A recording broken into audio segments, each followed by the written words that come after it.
بسم اللہ الرحمن الرحیم۔ امید ہے کہ آپ سبھی حضرات خیریت سے ہوں گے۔ اللہ تعالیٰ آپ کو ایسے ہی سلامت رکھے۔ تو آج کا جو سوال ہے وہ اشراق اور چاشت کی نماز کے بارے میں ہے کہ ان کا وقت کیا ہے اور ان کی کتنی رکعتیں ہیں۔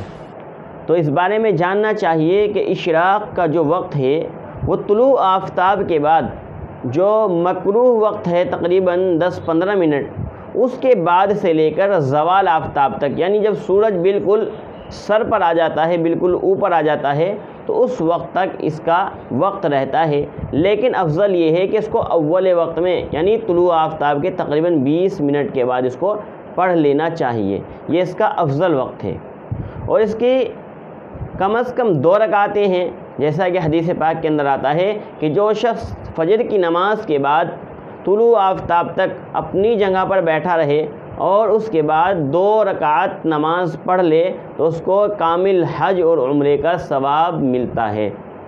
تو اس سے معلوم ہوا کہ اشراق کی کم از کم 2 رکعتیں ہیں اور زیادہ سے زیادہ 4 رکعتیں ہیں۔ نمبر 2، نماز چاشت کا کیا وقت ہے؟ تو نماز چاشت کا وقت جب ہوتا ہے جب سورج خوب اچھی طرح روشن ہو جائے، یعنی آج کل کے حساب سے 10، ساڑھے 10، 11 بجے کے آس پاس چاشت کا وقت ہو جاتا ہے، اور اس کی بھی کم از کم 2 رکعتیں ہیں اور زیادہ سے زیادہ 12 رکعتیں ہیں۔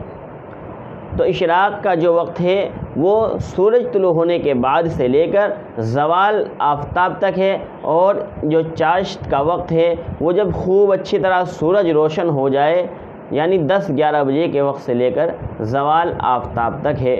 تو اچھی بات کو اپنے تک ہی محدود نہ رکھیں، بلکہ اپنے دوستوں کے ساتھ اور دوسرے حضرات کے ساتھ اس کو شیئر کریں تاکہ دوسرے حضرات بھی اس ویڈیو سے فائدہ اٹھا سکیں۔ جزاکم اللہ خیرا و احسن الجزاء۔